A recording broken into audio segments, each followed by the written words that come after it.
When Margaret and Thomas were forced out of their family home by their own children and left to die in a collapsing log cabin, they had no idea the rotting floorboards beneath their feet were hiding $265 million. Before we dive into this unbelievable story, make sure to smash subscribe, because tomorrow we have an extra special story for you that will blow your mind. The morning light filtered through the lace curtains of the small ranch house on Maple Street, the same house Margaret and Thomas had built with their own hands 53 years ago. Margaret stood at the kitchen sink, her weathered hands wrapped around a coffee mug that had lost its handle years back, but she'd never thrown away. It was chipped white ceramic with faded blue flowers, a Mother's Day gift from Susan when she was 8 years old. That was back when the children still made gifts instead of excuses. She was 72 now, her hair silver and thin, pulled back in the same practical bun she'd worn since she was a young woman working the assembly line at the ceramics factory. Her hands told stories of 5 decades of work, raising 4 children, keeping a home, loving a man who'd given her everything he had to give.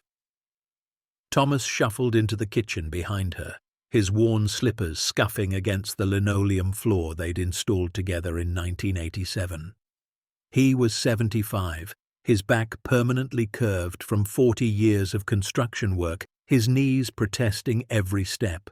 But his eyes, those warm brown eyes that had first caught her attention at a county fair in 1969, still held the same gentle kindness.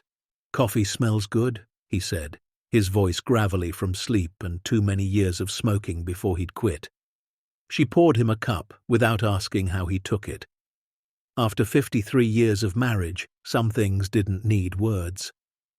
They sat together at the small kitchen table, the one they'd found at a yard sale when they were newlyweds and couldn't afford anything new. The chairs didn't match. They never had. But they were sturdy, and they'd held countless family dinners, homework sessions, and quiet mornings just like this one. "Richard called again last night," Margaret said quietly, stirring sugar into her coffee even though she'd already added it. A nervous habit. "After you fell asleep." Thomas's jaw tightened slightly. Richard, their oldest son, 49 years old and still calling with that tone in his voice, the one that said he knew better than his aging parents about everything. What did he want this time? Margaret looked out the window at the small backyard where they'd planted tomatoes every spring for decades. The garden was smaller now. Their backs couldn't handle the work they used to do. "He said we need to talk, all of us. This Sunday, he's bringing Susan, David, and Patricia." The way she said it made Thomas's stomach clench. Family meetings were never good news. Not anymore. Not since the children had started looking at them differently, not as parents, but as problems to be solved. The house on Maple Street wasn't much, but it was theirs. Paid off in 2003 after 30 years of mortgage payments that sometimes meant macaroni for dinner 3 nights in a row. It was a modest 3-bedroom ranch with blue shutters Thomas repainted every 5 years like clockwork. The roof was solid. The foundation was sound. They'd replaced the furnace in 2015, and the water heater was only 6 years old. Everything worked. Everything was maintained. They'd built this life board by board, nail by nail, paycheck by paycheck. But lately the children had been circling. It started small, maybe 2 years back, Richard suggesting they were getting too old to manage the house. Susan mentioning how hard it must be to keep up with repairs. David casually bringing up retirement communities during a holiday visit. Patricia, the youngest at 42, asking if they'd thought about simplifying their lives. At first, Margaret and Thomas had brushed it off. People worry about their aging parents. That's natural. That's love. But the suggestions had grown more frequent, more pointed, more insistent. And always, there was this underlying current of concern that didn't quite feel like concern. It felt like impatience. Sunday arrived with grey skies and a cold wind that rattled the storm windows. Margaret had cleaned the house even though it was already clean, baked a coffee cake even though her hands ached from arthritis. Old habits. When your children come to visit, you prepare. You show them you're still capable, still useful, still their mother. Richard arrived first in his silver Lexus, his wife Karen trailing behind in expensive yoga clothes and oversized sunglasses despite the overcast sky. He was tall like his father used to be before age compressed his spine, but where Thomas had always been gentle, Richard had grown hard. Sharp suits, sharp words, sharp eyes that calculated the value of everything they touched. Susan came next with her husband, both of them tired-looking, worn down by jobs they hated and a mortgage on a house too big for two people. David showed up late, as always, smelling faintly of cologne and making jokes that weren't quite funny. And Patricia, sweet Patricia, who'd once been Margaret's shadow, arrived looking uncomfortable, her eyes not quite meeting her mother's. They gathered in the living room, the children taking seats on the sofa and chairs while Margaret and Thomas sat together on the love seat they'd reupholstered in 1998. Margaret served coffee and cake. No one really ate it. Richard cleared his throat, the sound that always preceded a speech he'd rehearsed. "Mom, Dad, we wanted to talk to you about something important.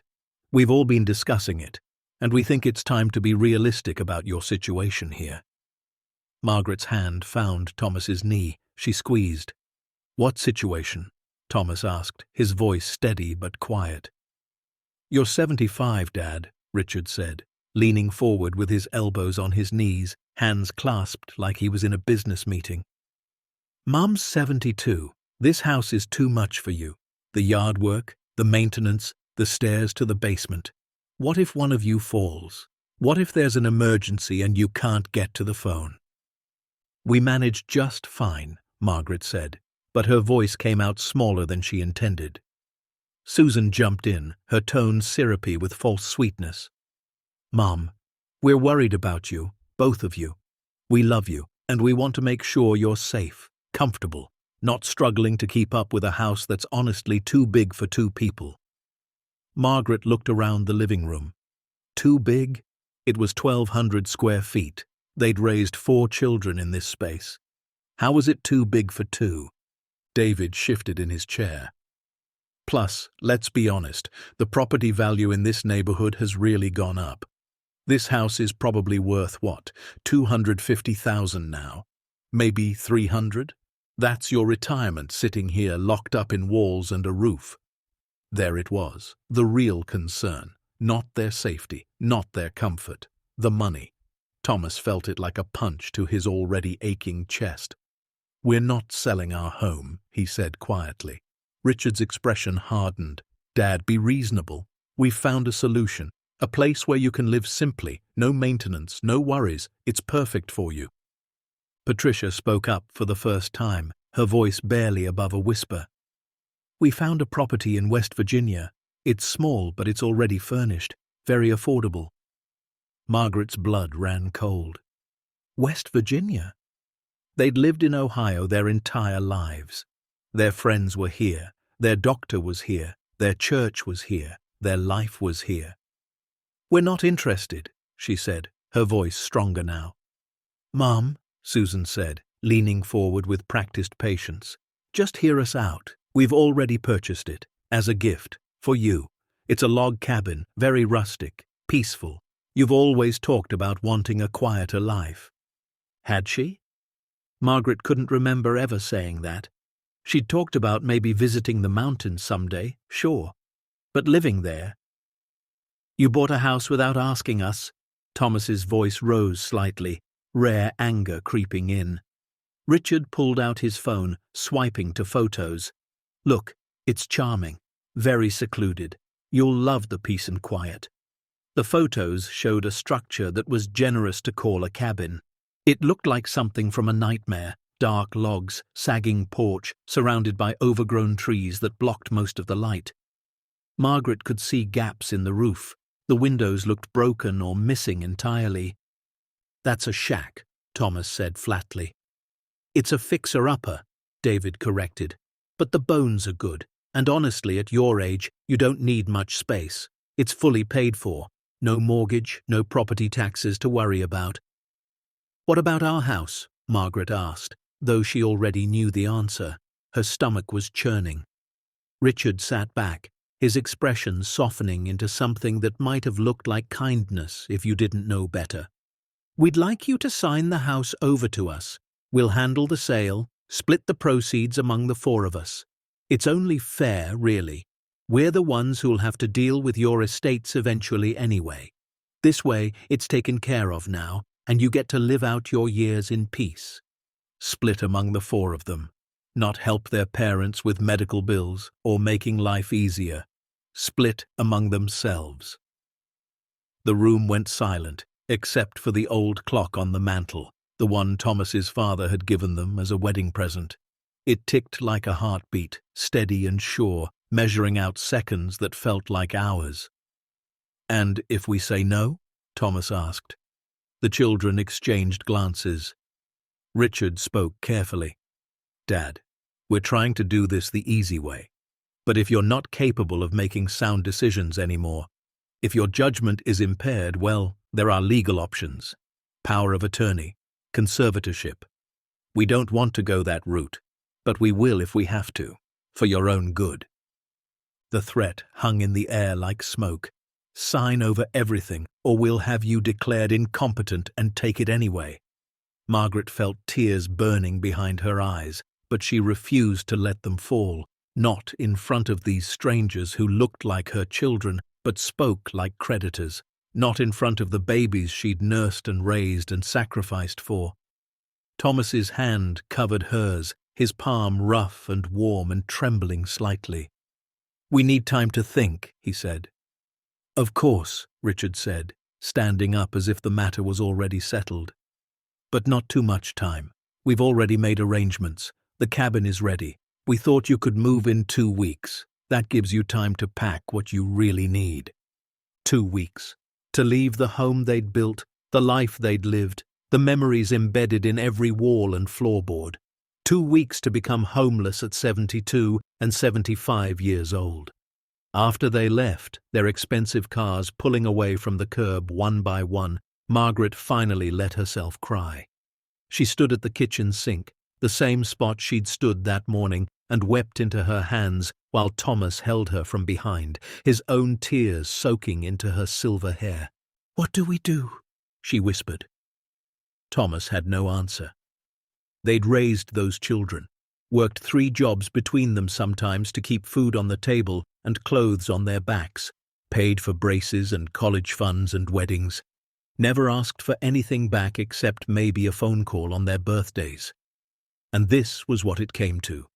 Being pushed out of their own home, threatened with legal action, treated like burdens instead of parents. Over the next 2 weeks, they tried everything. They called a lawyer, but the consultation fee was $300 just to talk, and their savings were modest. Social Security checks covered bills and groceries with a little left over, but not much. Not lawyer money. They talked to their pastor, who offered prayers but no practical solutions. They confided in their neighbor, Frank, who'd lived next door for 30 years. He was outraged but powerless. "It ain't right," he said, standing on their porch with his arms crossed. "But what can you do? They're your kids. They got the law on their side if they want to push it." The children called daily. Gentle reminders, helpful suggestions about what to pack and what to leave behind. "You won't need much," Susan said during one call. "The cabin is fully furnished. Just bring clothes and personal items." Patricia was the only one who seemed to have any guilt. She showed up one afternoon alone, her eyes red. "Mum, I'm so sorry. Richard and Susan, they pushed for this. David went along. I tried to say we should wait, but they said I was being too emotional." Margaret had held her youngest daughter's hand across the kitchen table. "Then help us, sweetheart. Tell them this is wrong." But Patricia just shook her head, tears spilling down her cheeks. "I can't. My marriage is struggling. We're drowning in debt. My share of the house sale, it could save us. I know that's horrible. I know I'm a terrible person, but I need this, Mum. I'm sorry. I'm so sorry." After she left, Margaret turned to Thomas. "We have to go. Maybe we could fight it, Thomas said, but his voice held no conviction. With what money? With what energy? Margaret asked. She was so tired. Her bones ached. Her heart ached worse. Maybe the cabin won't be as bad as it looked. Maybe we can make it work. We've made things work before. Thomas pulled her into his arms, and they stood in the kitchen of their home, the walls covered with 53 years of photos and memories, and they grieved for the life they were about to lose. The moving day came too fast and too slow all at once. Richard rented a small U-Haul truck, one of the 10-foot ones meant for studio apartments. You really don't need much, he kept saying.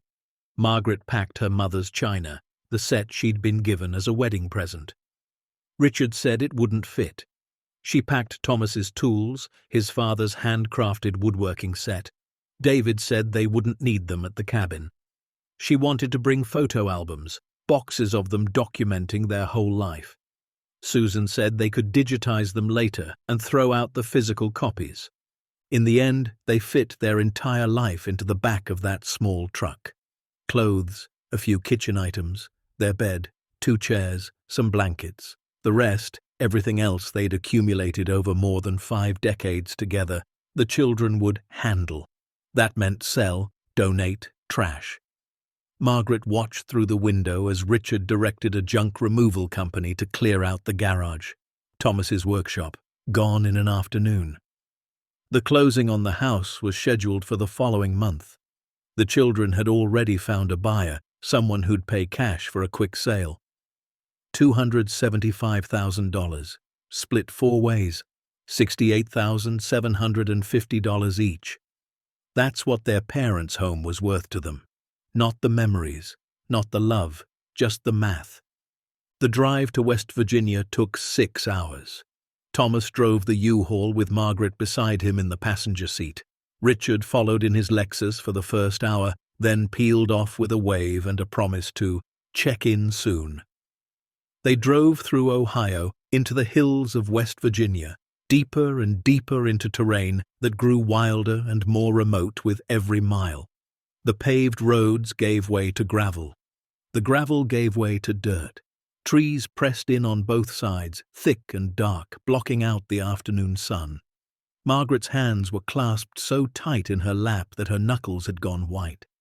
Thomas said nothing, his jaw set, his eyes on the rough road. The GPS on Thomas's phone lost signal. They'd written down directions, but some of the landmarks didn't exist anymore. An old gas station that had closed. A diner that was now just a burned foundation. They got lost twice before finally finding the turnoff, an overgrown driveway that was more suggestion than actual road. Branches scraped the sides of the truck as they crept forward. And then they saw it. The cabin sat in a clearing that had been reclaimed by nature. Weeds grew waist-high. The log structure looked like it was being slowly swallowed by the forest. The roof sagged in the middle. The porch tilted at an angle that defied physics. Windows were either broken or missing entirely, covered with sheets of warped plywood. The door hung crooked on its hinges. Margaret made a sound, something between a gasp and a sob. Thomas put the truck in park and just stared. This wasn't a home. It was barely a shelter. It was the kind of place you'd condemn, not move your elderly parents into. Maybe the inside is better, Thomas said, but he didn't believe it. They climbed out of the truck into air that smelled of rot and damp earth. The porch steps groaned under Thomas's weight. One of them cracked. He had to shoulder the door open. It shrieked on rusted hinges. Inside was worse. The main room was a single open space with a wood stove in the corner, rusted and listing to one side. The floor was rough planks, many of them warped or split. There were gaps you could see through to the ground below. The walls were bare logs, no insulation, gaps between them where daylight and wind came through. A single bare bulb hung from the ceiling, but when Thomas tried the light switch, nothing happened. No electricity. In the corner was a hand pump over a basin. The kitchen, apparently. No stove, no refrigerator, just a dry sink and some rough shelving. Through a doorway was a smaller room with a rusted metal bed frame and a mattress that looked like it had been there since the 1970s, stained and sagging. That was it. 2 rooms, no bathroom. Thomas walked back outside and found it, an outhouse about 50 feet from the cabin, its door hanging off, the structure leaning like it might collapse in the next strong wind. He stood there, 75 years old with a bad back and worse knees, staring at an outhouse, and something broke inside him. Not loudly, quietly, the way things break when they've been under pressure too long. He walked back to find Margaret sitting on the porch steps, her face in her hands. He sat beside her, and they didn't speak. What was there to say? Their children had done this, their own children. The babies they'd loved and raised and sacrificed everything for had looked at them and decided they were worth less than the money from a house sale, had driven them 6 hours into the wilderness and left them in a structure that wasn't fit for human habitation. They sat there until the sun started to set and the cold crept in, and they realized they had no choice but to go inside. That first night was the longest of their lives. They managed to get their mattress inside and onto the old bed frame. They piled on every blanket they'd brought. The temperature dropped, and they could see their breath inside the cabin. The wind howled through gaps in the walls. Things skittered in the darkness. Mice or rats or worse. Margaret cried quietly. Thomas held her and prayed to a God he wasn't sure was listening anymore. How had it come to this? When did their children's hearts turn so cold? At what point did the people they'd raised decide that money mattered more than love, more than loyalty, more than basic human decency?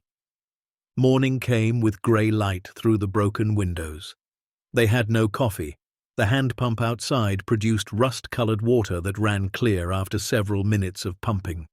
Thomas's shoulders screamed from the effort. They ate crackers from a box and tried to figure out what to do next. "We could call them," Margaret said. "Tell them we can't stay here, that it's not safe." Thomas shook his head slowly. "You heard Richard. If we push back, they'll say we're incompetent. They'll have us committed. At least here, we're free." Free. What a word for being trapped in a collapsing cabin in the middle of nowhere with no electricity, no running water, no heat. The days that followed were a brutal education in survival. Thomas, despite his age and pain, worked to patch the worst of the holes in the walls with scrap wood he found in a collapsed shed behind the cabin. Margaret tried to make the place livable, scrubbing surfaces with what little water she could pump, hanging blankets over the broken windows. They learned to build fires in the old wood stove, though it smoked badly and they had to keep a window cracked even in the cold.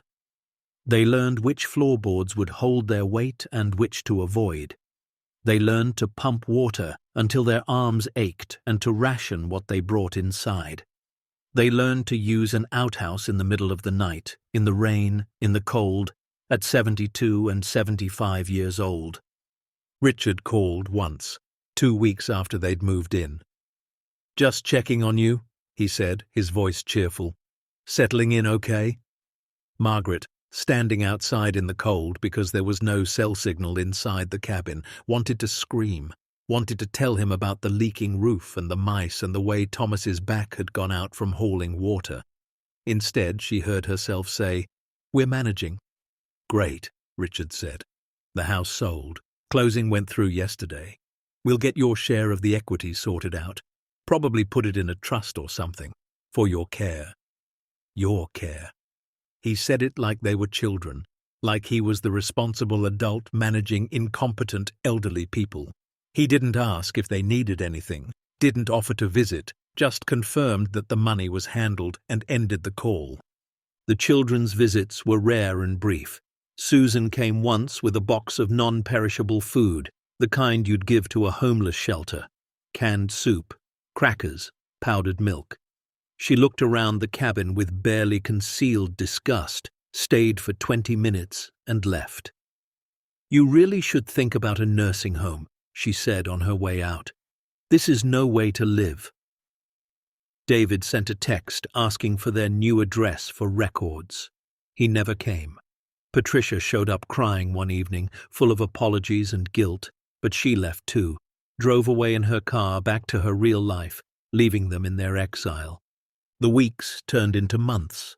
Autumn gave way to winter, and the cabin became almost unbearable.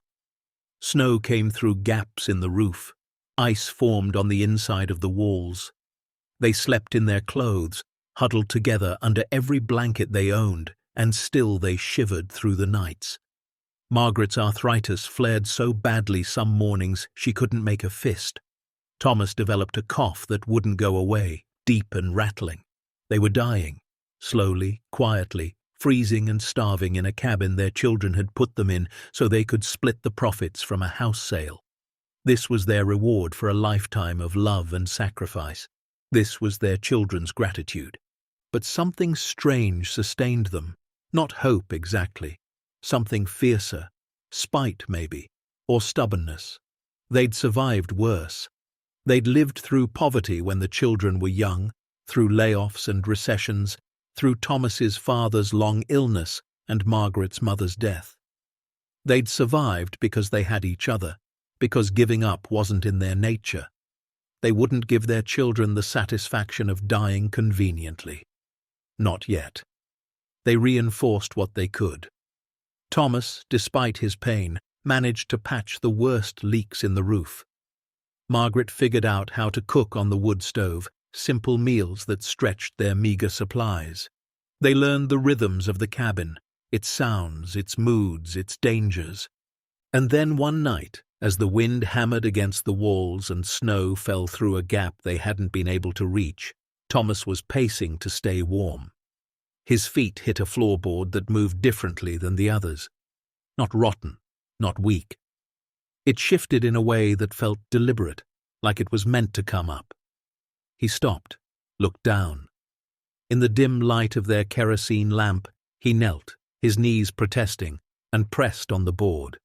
It lifted easily, too easily. Beneath it wasn't dirt or foundation. It was darkness, a gap, maybe a crawl space. He called to Margaret. She came over, holding the lamp. They looked at each other, then back at the hole. Thomas reached in cautiously, expecting spiders or worse. His fingers touched something solid, smooth. He pulled. It was a metal handle. His heart started to pound. Together, working slowly, they pulled up more boards. They came away easily, revealing not a small gap, but something much larger. Steps, stone steps leading down into perfect darkness below their collapsing cabin. They stared into that darkness, and for the first time in months, something other than despair flickered in their chests. Curiosity, and maybe, just maybe, hope. Thomas stood at the edge of the opening they'd uncovered, the kerosene lamp casting trembling shadows across stone steps that descended into absolute darkness. His hands were shaking, not from cold this time, but from something else. Anticipation, maybe, or fear. Margaret knelt beside him, peering down into the void. Her breath came out in small white clouds in the frigid air. "How deep does it go?" she whispered, though there was no one to hear them for miles. Thomas picked up a small piece of broken wood and dropped it through the opening. They listened. 1 second, 2 seconds, 3. Then a faint clatter of wood hitting concrete. "Deep," he said. They looked at each other in the flickering lamplight. Every rational bone in their bodies said to close it up, to forget they'd seen it, to leave whatever was down there alone. But rational thinking hadn't gotten them very far lately. Rational thinking had landed them in a freezing cabin with children who'd betrayed them. Maybe it was time to stop being rational. "I'm going down," Thomas said. Margaret grabbed his arm. "Thomas, you can't. What if you fall? What if there's no air down there? What if there's something that can help us?" He interrupted gently. "Maggie, we're dying up here, slowly. You know it and I know it. Whatever's down there, it can't be worse than what we're living through up here." She wanted to argue, wanted to tell him he was being reckless. But she looked around at their prison, at the gaps in the walls where snow was drifting through, at the wood stove that barely kept them from freezing, at the life their children had sentenced them to. And she nodded. Thomas lowered himself carefully onto the first step. The stone was solid, surprisingly so, not crumbling or loose, built to last. He took another step down, then another. The lamplight from above grew dimmer with each step. "Thomas?" Margaret's voice floated down to him, tight with worry. "I'm okay," he called back. "The steps are solid, just steep." He descended slowly, counting. 10 steps, 15, 20. His knees were screaming by step 25, and then his foot hit level ground. He stood at the bottom, breathing hard, looking up at the small square of light where Margaret's face appeared, pale and frightened. "I'm down," he called. "It's some kind of room." "What do you see?" Her voice echoed strangely in the space. Thomas held up the lamp he'd carried down, and his breath caught in his throat. The room was massive, concrete walls, perfectly dry. The lamplight didn't reach the far walls, but he could see shapes, large rectangular shapes covered with what looked like canvas tarps, dozens of them. "Maggie," he called up, his voice shaking, "you need to come down here, right now." It took her longer, her arthritis making each step agony, but she refused to stay up there alone. When she reached the bottom and Thomas held the lamp higher, she gasped. They stood together in what could only be described as a vault. The concrete was pristine, no cracks, no water damage. The air was dry and cool, but not freezing, and everywhere they looked, there were these covered shapes, organized in neat rows. Thomas moved to the nearest one. The tarp was heavy-duty canvas, the kind military used, not rotted or deteriorated at all. He grabbed the edge and pulled. The tarp slid off easily, revealing a stack of metal containers. Military-grade ammunition boxes, the kind built to withstand anything. There were 12 of them, stacked in 2 neat rows of 6. Margaret's hand found his shoulder, gripping tight. Thomas set the lamp down carefully and reached for the closest box. There were latches on the side, sealed but not locked. His fingers fumbled with the first latch. It opened with a solid click, then the second. He lifted the lid. The lamplight reflected off bundles of paper, neat stacks of paper wrapped in plastic. He pulled one out, tore open the plastic carefully. United States currency, $100 bills. He stared at it, his brain refusing to process what his eyes were seeing. The bundle was thick, maybe 100 bills. That was $10,000 in his hand. He looked in the box. There were dozens of bundles, dozens. Margaret made a sound like she'd been punched. Thomas set the bundle down with trembling fingers and opened another box. More money, and another, more money. They opened all 12 boxes in that first stack. Every single one was filled with cash, pristinely preserved in plastic wrap, organized by denomination. Hundreds, 50s, 20s. Thomas sank to the concrete floor, his legs giving out. Margaret sat beside him, and they just stared at the fortunes scattered around them in the lamplight. "This can't be real," Margaret whispered. "We're hallucinating. We're hypothermic and we're seeing things." Thomas reached out and touched one of the bundles. Solid. Real. He picked it up and handed it to Margaret. She held it like it might burn her. "It's real, Maggie." They sat there for a long time, trying to make sense of it. Then Thomas stood up, his body moving on autopilot, and moved to the next covered shape. He pulled the tarp off. More ammunition boxes. More money. The next tarp. Not ammunition boxes this time. Wooden crates. He pried one open.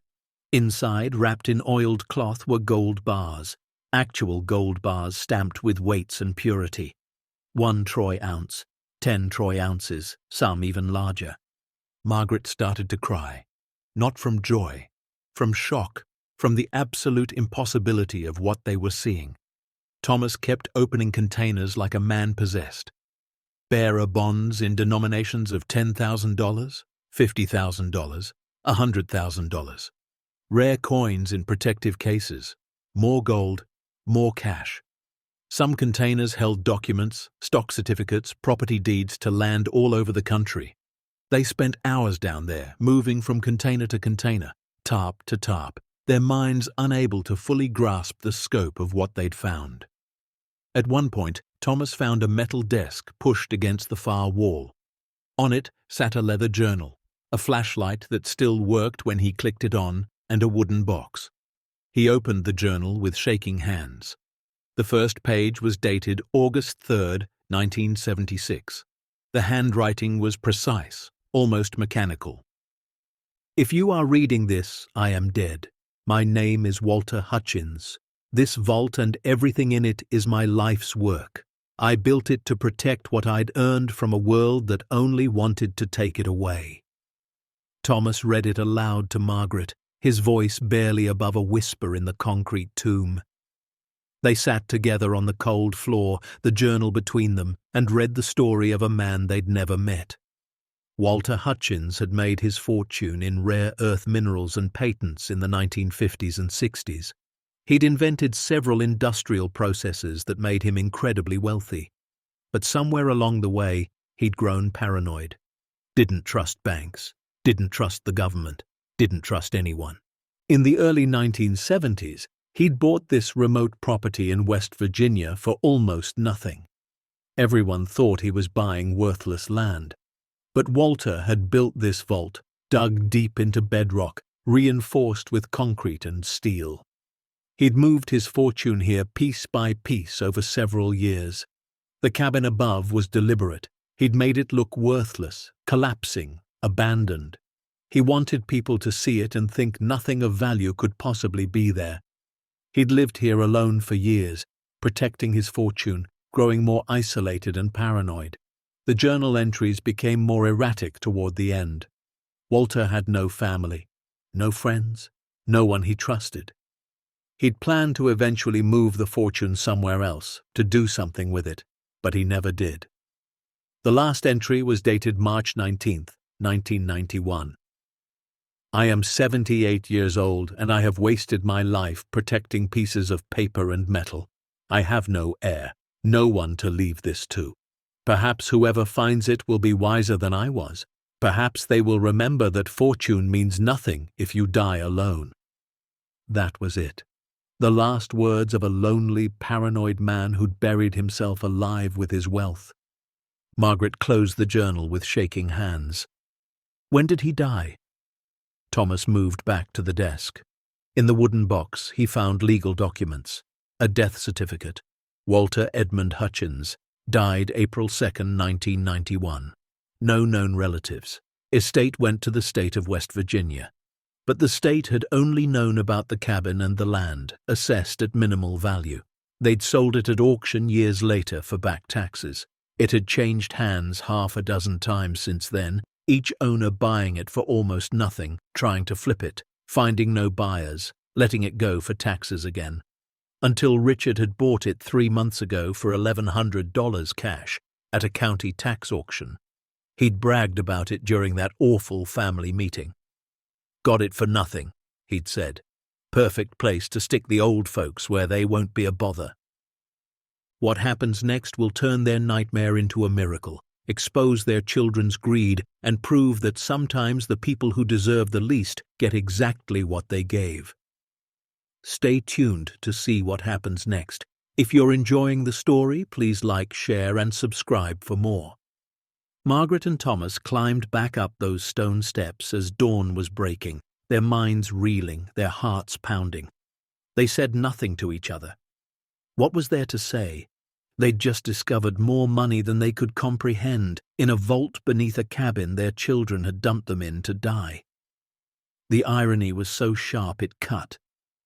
They spent the day in a daze, going through the motions of survival, pumping water, building a fire, eating crackers and canned soup. But their minds were miles away, deep underground, trying to process the impossible. That night, after darkness fell and they were huddled under blankets, Margaret finally spoke. We have to tell someone. Thomas was quiet for a long moment. Who? I don't know. The police, a lawyer, the government. And say what? Thomas asked. That we found a fortune in a vault under our cabin? Maggie, we don't even know if it's legal for us to have it. She sat up, her breath clouding in the cold air.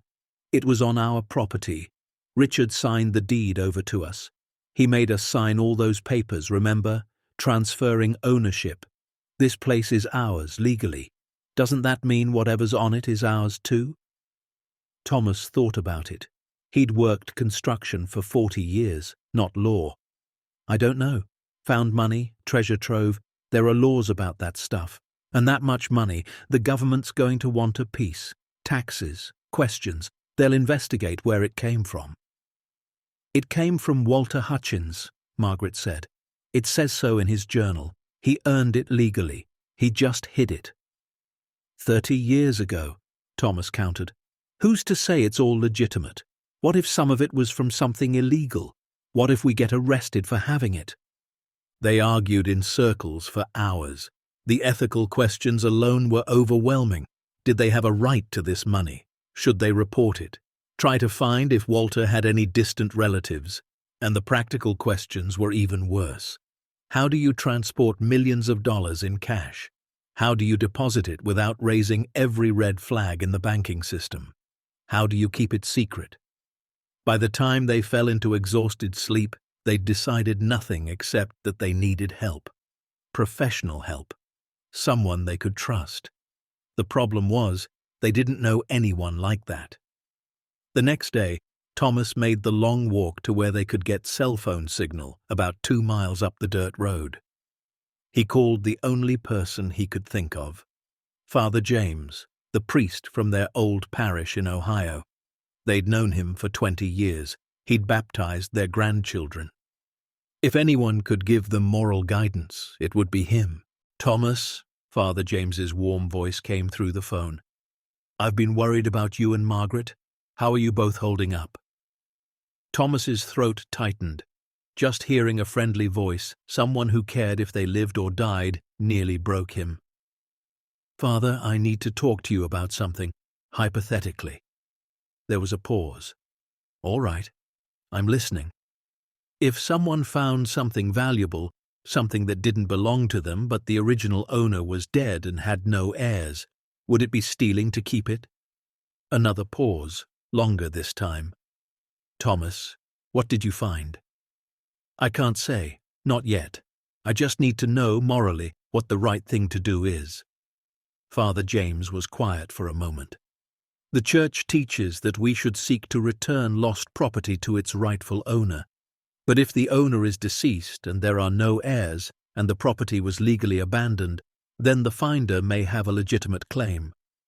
But Thomas, if this is something significant, you need legal counsel, not just spiritual guidance. I know, Thomas said quietly. That's what I'm afraid of.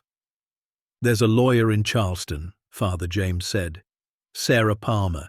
She's honest, discreet, and she does pro bono work for people in difficult situations. I've worked with her on immigration cases. If you need someone you can trust, she's it. Thomas wrote down the name and number with a stub of pencil on an old receipt. He thanked Father James, promised they'd visit soon, a lie, and ended the call. Back at the cabin, he told Margaret what Father James had said. We need a lawyer. We can't afford a lawyer, Margaret said. We could now, Thomas replied. The weight of that statement hung between them. They could afford anything now, if the money was really theirs, if they could access it, if they didn't end up in prison. The next morning, they went back down into the vault. This time, they brought better light. Thomas had found an old battery-powered lantern in one of the shed's collapsed corners. It still worked. In the bright light, the vault was even more staggering. They started trying to count, trying to organize, trying to understand the scope of what they'd found. The cash alone, based on what they could count in several boxes and then multiply by the number of boxes, was somewhere between $80 and $100 million. The gold, at current prices they'd have to look up, was probably another 30 to 40 million. The bearer bonds were harder to value. Some might be worthless if the issuing companies no longer existed. Others could be worth face value or more. The stock certificates were the same. Some were for companies that no longer existed. Others were for companies that had split and merged and might still have value. The rare coins were beyond their knowledge entirely. Conservatively, very conservatively, they were looking at over $200 million. Possibly much more. They sat on the concrete floor surrounded by fortune. Two elderly people in threadbare coats with arthritic hands and bad backs, and tried to process the impossible. "Our children threw us away for $68,000 each," Margaret said softly. "And they put us on top of this." Thomas laughed. It was a bitter sound. "They researched this property. Richard bragged about it, said he'd looked into the history, made sure it was worthless. He was so proud of himself for finding a place to dump us where we'd cost them nothing." "He didn't look hard enough," Margaret said. "No," Thomas agreed. "He didn't." Over the next 3 days, they worked in the vault. They took photographs with an old disposable camera Thomas found in one of their boxes. They made lists. They counted what they could. They organized. It was meticulous, exhausting work for two people their age, but it gave them purpose, gave them something to focus on besides their anger and their betrayal. Margaret found more journals. Walter had documented everything, where he'd gotten the cash, which banks he'd withdrawn it from over the years, the gold dealers he'd bought from, the bonds he'd purchased, the stocks he'd accumulated. Everything was documented, dated, explained. It was obsessive, but it was also exactly what they needed, proof that this fortune had been earned legally, even if it had been hidden illegally. On the 4th day, Thomas made the drive. It took 3 hours to reach Charleston. The truck barely made it, coughing and sputtering the whole way. He found the law office in a modest building downtown. Sarah Palmer's name was on a door on the 3rd floor. He stood outside that door for 10 minutes before he found the courage to knock. She was younger than he expected, maybe 40, with sharp eyes behind wire-rimmed glasses and an expression that said she didn't suffer fools. Her office was small, cluttered with case files and law books. "Mr. Monroe," she said, gesturing to a chair. "Father James called ahead, said you needed to speak with me urgently about a property matter." Thomas sat down. His hands were shaking. "Miss Palmer, what I'm about to tell you is going to sound crazy." "I'm a lawyer," she said with a slight smile. "I've heard crazy. Try me." So he told her. Everything. The children's betrayal, the cabin, the vault, the fortune. Walter Hutchins, all of it. He showed her the photographs, the lists, copies of pages from Walter's journal he'd carefully transcribed. Sarah Palmer sat back in her chair and stared at him for a long, long time. "Mr. Monroe," she finally said, "are you telling me the truth?" "Every word," he said quietly. She picked up the photographs, studying them closely. "If this is real, if even half of this is real, you're sitting on one of the largest found treasure cases in history." "Is it ours?" he asked. "Legally?" She tapped her pen against her desk, thinking. "Let me ask you some questions. Who owns the property?" "My wife and I. Our son transferred the deed to us. We have the paperwork." "And you purchased the property from him?" "No. He said it was a gift. Made us sign papers saying we accepted it." Sarah's eyes narrowed. "Did you pay anything for it?" "No. He said he'd bought it at auction and was giving it to us." She made a note. "Do you have the deed transfer documents?" Thomas pulled them from his coat. He'd brought everything he could think of. Sarah studied the papers carefully. "This is interesting. The deed is in your name. Clear title. No liens, no mortgages. As far as the law is concerned, you own this property outright.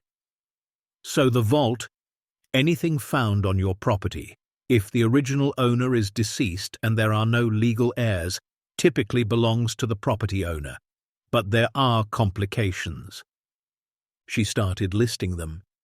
Treasure trove laws, tax implications, the possibility that some of the assets might be considered abandoned property that should go to the state, the need to verify that everything in the vault was obtained legally. "Here's what I think," Sarah said after a long explanation that made Thomas's head spin. "First, we need to verify everything, document it properly, get appraisals, make sure none of this is stolen property or proceeds from illegal activity. Based on what you've told me about Walter Hutchins's journals, it sounds like he was just a paranoid man protecting his legal fortune, but we need to prove that." "And if we can prove it?" Thomas asked. "Then you have a strong legal claim. You own the property. The original owner is deceased with no heirs. He essentially abandoned this fortune 30 years ago. Finders keepers has legal precedent in cases like this, especially when the property owner can demonstrate they legally own the land where the discovery was made." Thomas felt something loosen in his chest. Hope. Terrifying, fragile hope. "What do we do now?" Sarah leaned forward. "Now, Mr. Monroe, you hire me. And we do this very carefully and very quietly. Because the moment word gets out about this, you're going to have more problems than you can imagine. The IRS, the state, treasure hunters, and probably your children trying to claim it should have been theirs." The thought of his children getting 1 penny of this made Thomas's blood boil. "They threw us away," he said quietly, "put us in that cabin to die, to get us out of their lives so they could split the money from our house. They don't get this. They don't deserve this." Sarah's expression softened. "Then we make sure they don't get it. But Mr. Monroe, this is going to be complicated, expensive. It could take months, maybe years to sort out properly." "How much do you charge?" he asked. She named a rate, $350 an hour. Thomas did the math in his head. They had maybe $800 in their checking account. She saw his face. "Father James told me about your situation. I'll take your case pro bono until we can access some of these funds legally. Once we do, you can pay me from that. Fair?" Thomas felt tears burning in his eyes. "Why would you do that?" "Because Father James is a good man and he vouches for you. And because if what you've told me is true, what your children did to you is unconscionable. I'd like to help you fight back." They shook hands. Thomas's grip was weak from age and arthritis, but it was the firmest handshake of his life. Over the next 2 weeks, Sarah Palmer worked faster than Thomas thought possible. She came to the cabin, climbed down into the vault, and spent hours documenting everything. She brought a professional appraiser sworn to secrecy. She hired a forensic accountant to trace Walter Hutchins's financial history. She worked with the county records office to verify the chain of title on the property. She contacted the West Virginia State Archives to pull Walter's death certificate and estate records. Everything checked out. Walter Hutchins had died intestate, no will. His estate had been probated through the state, but the state had only known about the cabin and land, valued at $900. They'd sold it for back taxes. No one had known about the vault. No one had looked. The vault itself was a masterpiece of concealment. It had been dug before the cabin was even built, according to old surveyor notes Sarah found. The cabin had been deliberately constructed to look worthless, to hide what was underneath. And now, 34 years after Walter's death, Margaret and Thomas Monroe legally owned both the land and everything on it. "It's yours," Sarah told them one cold afternoon, sitting in the cabin that no longer felt quite so hopeless. "Legally, ethically, completely yours. We'll need to pay taxes on it. Estate taxes, possibly income taxes, depending on how we structure it. But even after taxes, you're looking at somewhere between $180 and $200 million. Margaret started crying. She'd been so strong for so long, but this broke her. Thomas held her while she sobbed, his own tears falling into her silver hair. "What do we do with it?" Margaret asked when she could speak again. "Whatever you want," Sarah said gently. "But we do it smart. We set up trusts, LLCs, structures that protect you. We move the money slowly, carefully. We don't buy Ferraris or mansions because that draws attention. We make you comfortable and secure, and we make sure no one can take it away from you, especially not your children." The next phase was meticulous and slow. Sarah worked with financial advisors in several states, people she trusted to be discreet. They set up a complex web of trusts and holding companies. They moved cash in amounts that wouldn't trigger federal reporting requirements. They sold the gold through private dealers.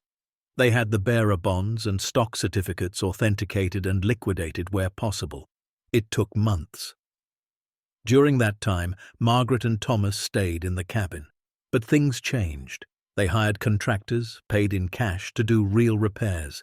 Not obvious ones, nothing that would make the place look valuable from the outside, but insulation, real windows with glass, a new roof that didn't leak, a proper wood stove, a generator for electricity, a water filtration system for the well they had drilled. From the outside, the cabin still looked like it was falling apart. From the inside, it was becoming comfortable. They could finally be warm, finally be safe. They bought a new truck, but an old model, nothing flashy. They got proper medical care for the first time in years. Margaret's arthritis was treated. Thomas's back was finally looked at by a specialist. They had surgeries they'd been putting off for decades because they couldn't afford them. They weren't just surviving anymore. They were living. And through it all, they told no one.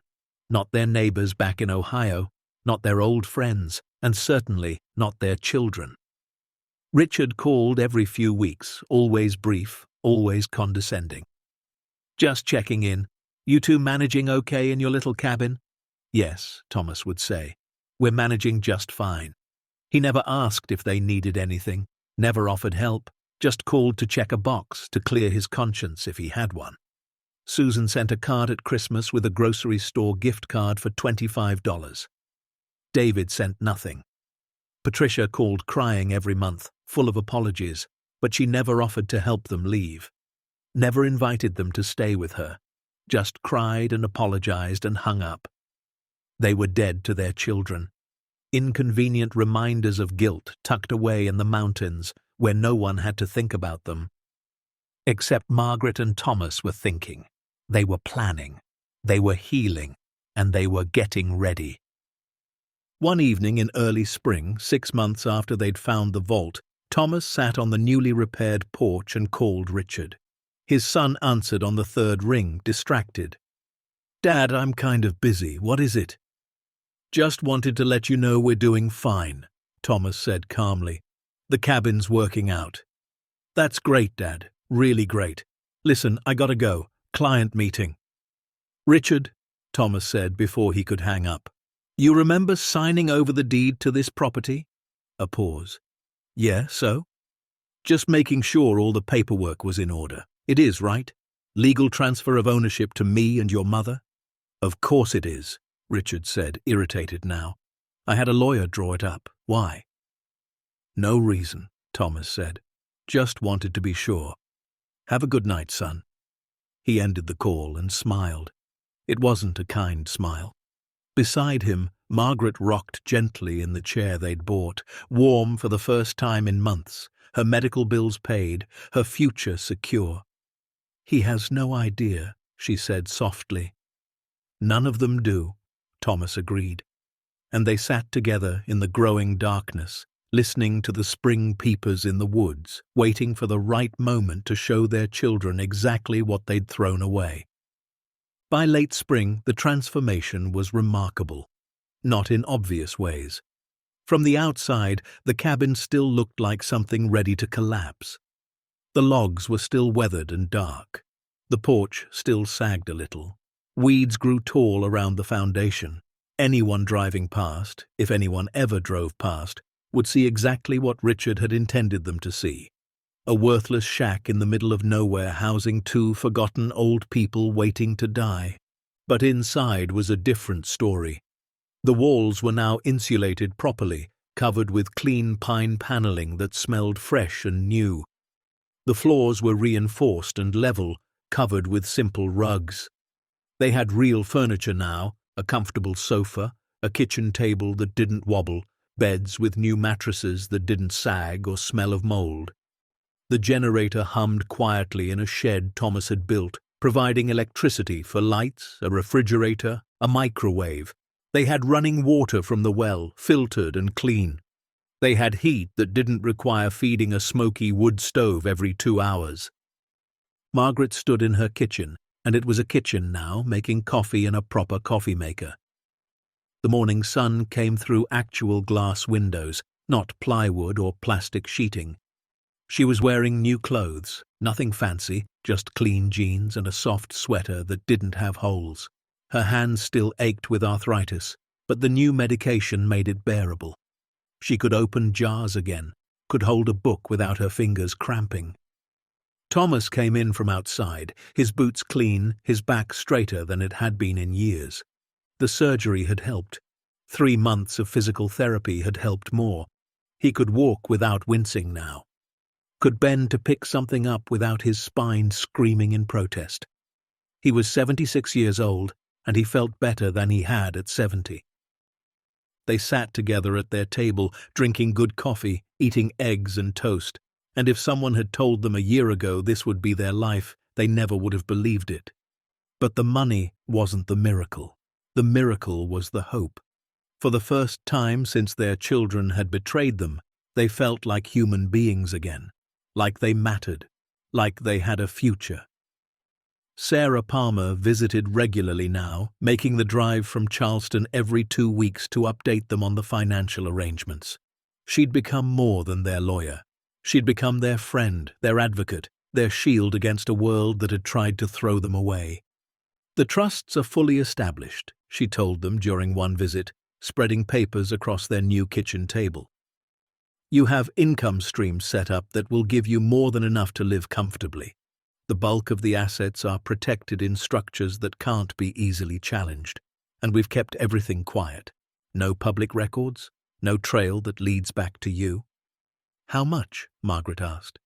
It still felt surreal to ask. After taxes, after all the legal fees and setup costs, after liquidating what we needed to liquidate and securing the rest, you're looking at approximately $212 million in assets. Sarah said it calmly, like she was discussing the weather. Thomas set down his coffee cup carefully. Even after months of knowing, hearing the number still made his hands shake. And our children can't touch it. Not a penny, Sarah confirmed. The property is in your name. Everything found on the property is legally yours. They transferred ownership to you voluntarily. They have zero claim. Margaret felt something fierce and hot bloom in her chest. Justice. Maybe even revenge. They're going to find out eventually, Thomas said. We can't hide this forever. No, Sarah agreed, but we can control when and how they find out, and we can be ready for the fight when it comes. The fight came sooner than they expected. It started with a phone call from Richard on a Tuesday morning in June. Margaret answered, her new smartphone held to her ear. Mom. Richard's voice was tight, suspicious. I need to talk to you about something. What is it? She asked, keeping her voice carefully neutral. Susan drove out there last week to check on you. She said the place looked different, said there were new windows, a generator. She heard water running inside. Margaret's heart started to pound, but she kept her voice steady. We made some improvements, small ones. With what money? Richard demanded. Dad's Social Security barely covers food. Where did you get money for repairs? We've been careful with what we have, Margaret said. Been saving. Saving, Richard repeated, his voice dripping with disbelief. Mom, I know exactly how much money you have. I've seen your bank statements. Her blood went cold. How have you seen our bank statements? I'm your son. I'm looking out for you. I had the bank send me copies for your protection. "You had no right," Margaret said, her voice rising. "I had every right," Richard snapped back. "You're old. You're not capable of managing your own affairs. That's why we moved you out there, so we could keep an eye on things." "You moved us out here to get rid of us," Margaret shot back. "So you could sell our home and split the money." Silence on the other end. Then Richard's voice came back, harder now, dangerous. "I don't know what's going on out there, but I'm coming to find out. This weekend, me and Susan and David. And if we find out you're doing something stupid with money you don't have, if you've gotten yourself into debt or some kind of scam, we're taking action." "What kind of action?" Margaret asked, her voice shaking now with anger, not fear. "The kind where we have you declared incompetent and take over your finances, for your own good. I'll be there Saturday morning." He hung up. Margaret stood in her warm, clean kitchen, the phone clutched in her hand, and felt rage like she'd never known. They'd stolen her home, dumped her in what they thought was a death trap, and now they were threatening to take away what little independence they thought she had left, because she'd dared to fix a window. Thomas found her standing there, shaking. "Maggie, what's wrong?" she told him. Every word. When she finished, Thomas's jaw was set in a way she recognized. He was done being pushed around. "Call Sarah," he said. "Tell her what's happening, and tell her it's time." Sarah arrived Friday evening with 2 associates and enough legal documentation to fill a briefcase. They sat around the kitchen table, and Sarah laid out a plan. "They're going to come here tomorrow expecting to find evidence that you're incompetent, that you've been scammed or are making poor decisions. Instead, we're going to show them exactly how competent you are, and we're going to shut this down permanently." "How?" Margaret asked. "By filing first," Sarah said. "Tonight, we're filing a restraining order against Richard for financial elder abuse. We have documentation that he's been accessing your bank accounts without permission. That's illegal. We're also filing a motion to block any attempt at conservatorship, and we're preparing a lawsuit for fraud, coercion, and exploitation." Thomas leaned forward. "You can prove all that?" "Your son convinced you to sign over your home by claiming he was giving you a new one as a gift. He didn't tell you he bought the property for $1,100. He let you believe it was worth much more. He isolated you in an uninhabitable structure. He's been monitoring your bank accounts without authorization, and based on the emails and texts we've subpoenaed, he's been coordinating with his siblings to eventually have you committed so they can control what little assets they think you have." Sarah pulled out printed emails. This one is from Richard to Susan from last March. Quote, "Once they've been in the cabin long enough, we can claim they're not capable of caring for themselves. Get a doctor to sign off, get conservatorship, and manage the rest cleanly." Unquote. Margaret felt sick. They'd planned this, all of it, from the beginning. "There's more," Sarah continued. "We've found evidence that they sold family heirlooms from your house that were supposed to be yours. Your mother's china, Thomas's father's war medals. They pocketed that money too. Never told you. That's theft." "What happens tomorrow?" Thomas asked quietly. "Tomorrow, when they show up, they're going to be served with legal papers, restraining order, cease and desist, notice of impending lawsuit, and they're going to find out that you have legal representation, and that any attempt to have you declared incompetent will be fought with every resource available."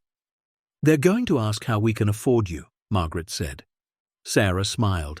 "And I'll tell them that's none of their concern. Attorney-client privilege." Saturday morning dawned clear and warm. Margaret and Thomas were up early, dressed carefully, not in expensive clothes, they weren't ready to show that hand yet, but in clean, neat clothes that showed they were capable, coherent, cared for. Thomas had shaved, Margaret had done her hair. They looked like what they were, elderly but competent adults. Sarah and her associates arrived at 8. They set up in the living room, briefcases open, documents ready. At 9:30, they heard vehicles coming up the dirt road. Richard's Lexus led the way, followed by Susan's Honda SUV and David's pickup truck. The three siblings climbed out, faces set with determination and barely concealed greed. They walked up the porch steps, and Richard didn't knock. He tried the door. It was locked. He knocked then, hard and impatient. Thomas opened it. "Richard, Susan, David, what brings you out here?" "You know damn well what brings us." Richard pushed past him into the cabin and stopped. The interior wasn't what he expected. It was clean, comfortable, warm, an elderly couple's modest home, not a death trap. His eyes scanned the room, taking in the furniture, the lights, the signs of electricity and running water. "What the hell is this?" he demanded. "Our home," Margaret said calmly from the sofa. "The one you gave us." Susan and David crowded in behind Richard, equally confused. "Where did you get the money for all this?" Susan demanded. "That's not your concern," Sarah said, stepping forward. "Who the hell are you?" Richard turned on her. "Sarah Palmer, attorney at law. I represent Mr. and Mrs. Monroe." She handed him a document. "You're being served with a restraining order for financial elder abuse and illegal access to confidential banking information." Richard stared at the papers like they were written in a foreign language. "What?" "You've been accessing your parents' bank accounts without authorization. That's a crime.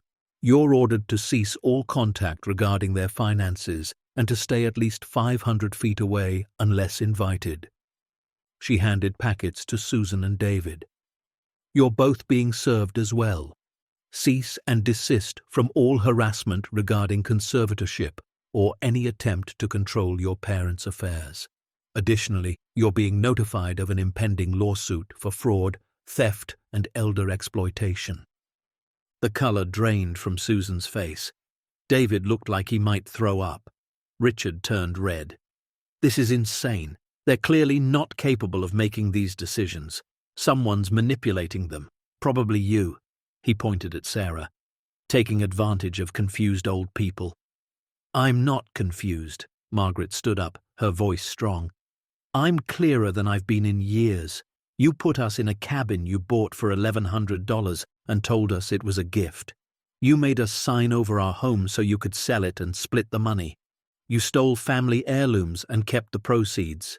You've been planning to have us committed so you could control what little you thought we had left, and now you're upset because we figured it out and lawyered up." "Mum, you don't understand," Susan started. "I understand perfectly," Margaret cut her off. "I understand my children valued money more than their parents. I understand you were willing to let us freeze to death in a shack so you could get your inheritance early. I understand everything." "You can't afford a lawyer," Richard said, grasping at straws. "Where did you get money for this? Who's paying her?" "We are," Thomas said quietly, "with our money, from our property. All legal, all documented, all ours." "There's nothing on this property worth anything," David finally spoke up. "We researched it. It's worthless land with a worthless shack." Thomas smiled, and it wasn't a nice smile. "You didn't research very well, did you, son?" Richard's eyes narrowed. "What does that mean?" "It means," Sarah interjected, "that your parents own this property legally and completely, and anything found on this property belongs to them. And they found something quite valuable. And before you ask, no, you don't get to know what it is. No, you don't get any claim to it. And no, there's nothing you can do about it." The siblings looked at each other, confusion giving way to growing horror. "You're lying," Richard said, but his voice wavered. "They're broke. They've always been broke." "We're broke," Margaret corrected. "Past tense, things change." Susan started crying, messy, angry tears. "This isn't fair. We're your children. We deserve—" "You deserve exactly what you gave us," Thomas said, his voice hard. "Nothing. You threw us away. Well, congratulations. You succeeded. We're throwing you right back." "We could fight this," Richard threatened, but he was deflating, the fight going out of him as reality sank in. You could try, Sarah said pleasantly, but I should mention we have documentation of everything. Emails, texts, bank records, witness statements from neighbors back in Ohio who saw how you pressured your parents. We have expert testimony about the condition of this cabin when they moved in. Medical records showing malnutrition and hypothermia from that first winter. If you fight us, all of that becomes public record. Depositions, trials, media coverage. Is that really what you want? The three siblings stood in their parents' living room, the room in a cabin they'd bought to be a prison, and realized they'd lost. "Get out," Margaret said quietly. "Get out of our home and don't come back."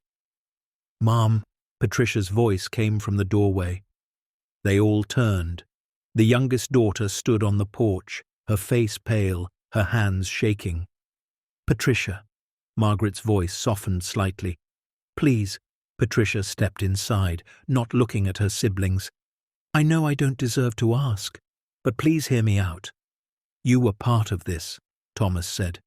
"You went along with it." "I did," Patricia's voice broke, "and I've hated myself every day since. I've been in therapy, trying to understand how I could do that to you, how I let money matter more than you." She pulled out a folded check from her pocket. "This is my share from the house sale, all $68,750. It's yours. I don't want it. I never wanted it. I was scared and weak, and I let Richard and Susan convince me it was the right thing to do. But it wasn't. It was the worst thing I've ever done." She held out the check with shaking hands.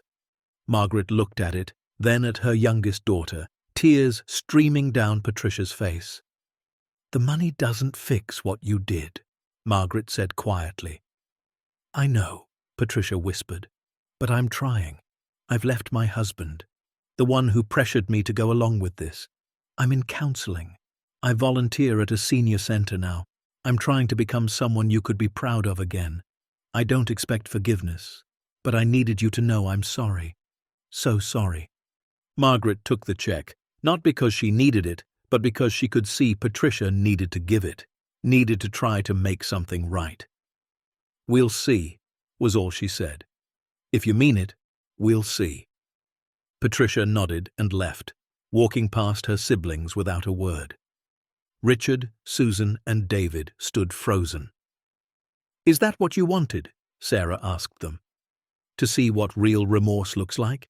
Because I'm not seeing any from the three of you." "This isn't over," Richard said, trying for threatening but landing on desperate. "Yes, it is," Sarah replied. "You have 10 minutes to get off this property before I call the sheriff to enforce the restraining order." They left, doors slammed, engines revved, gravel sprayed as they tore back down the driveway. Margaret sank onto the sofa, shaking. Thomas sat beside her, pulling her close. Sarah gave them a moment, then spoke gently. "They'll try something. Maybe not soon, but eventually. People like that don't give up easily." "Let them try," Thomas said. "We're ready now." And they were. Over the next month, Richard did try. He hired lawyers who filed motions claiming undue influence, that Sarah had manipulated vulnerable elderly clients. The motions were dismissed. He tried to get a doctor to sign off on a competency evaluation. The doctor, after meeting with Margaret and Thomas and reviewing their medical records showing dramatic improvements in health, refused.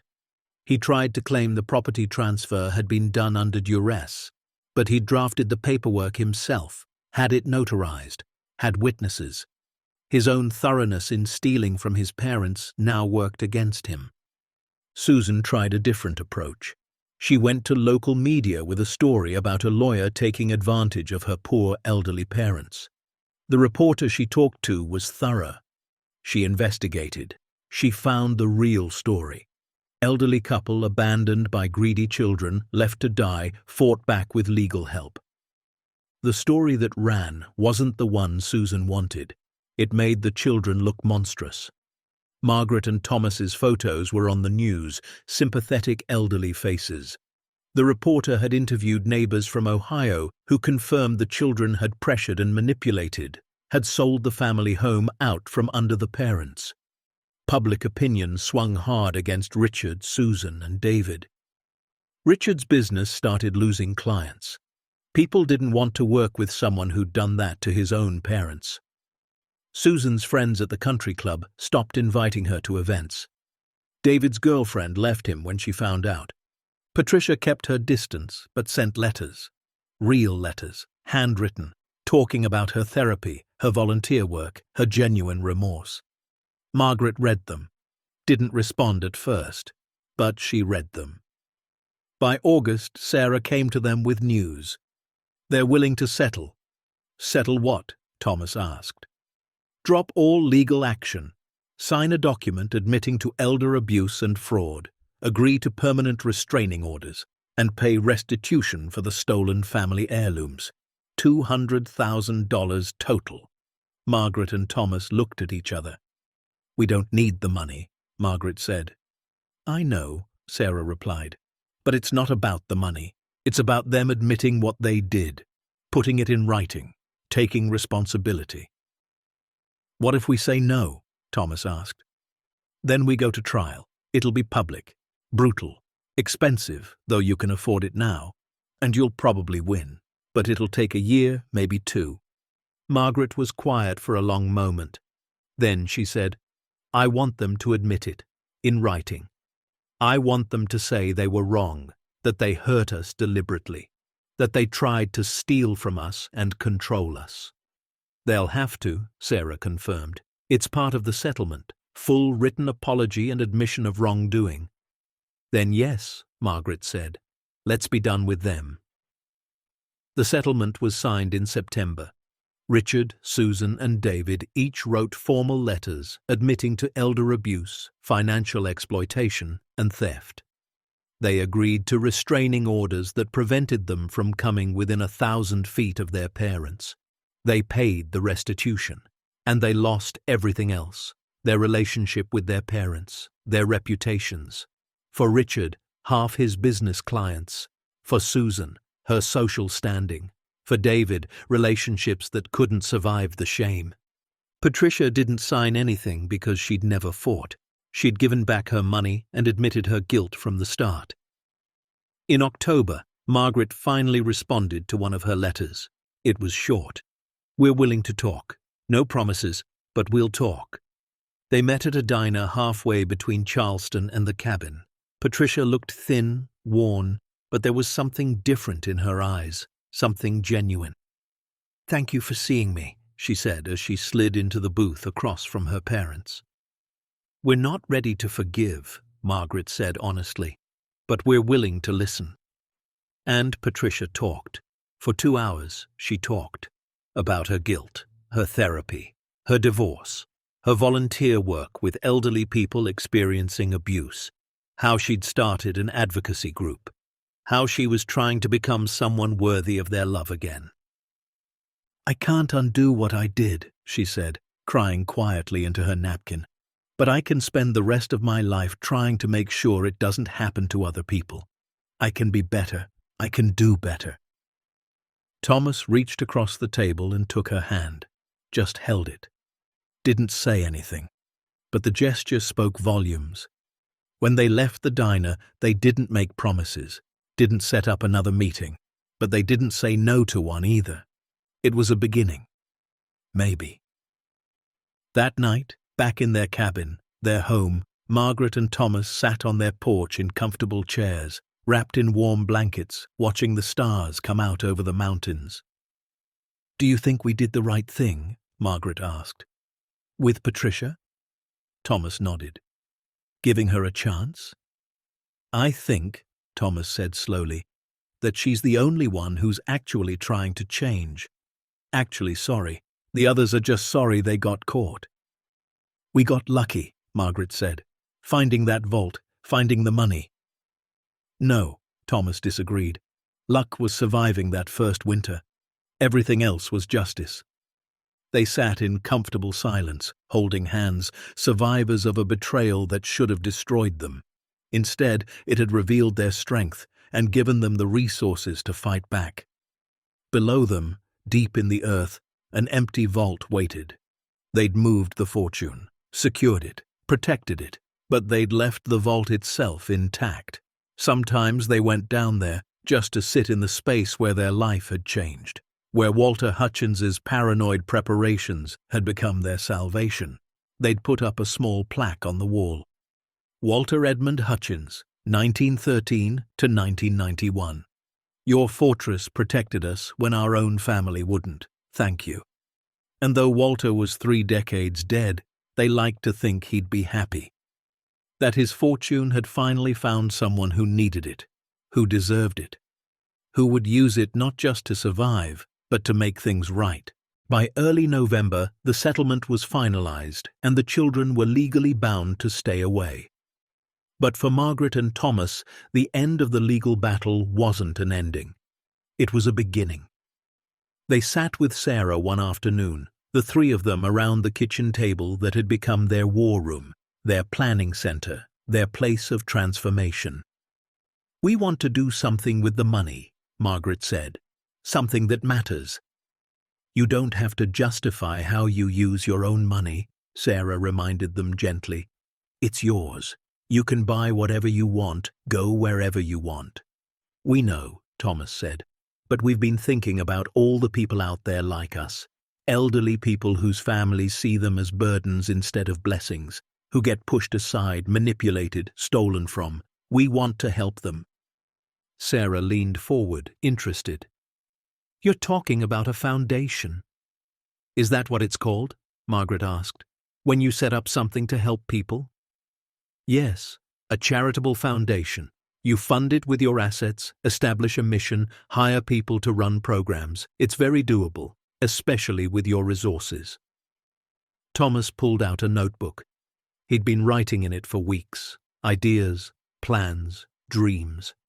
"We want to help people fight back, give them lawyers when they can't afford them, pay for safe housing when their families kick them out, fund medical care, maybe even prosecute the abusers."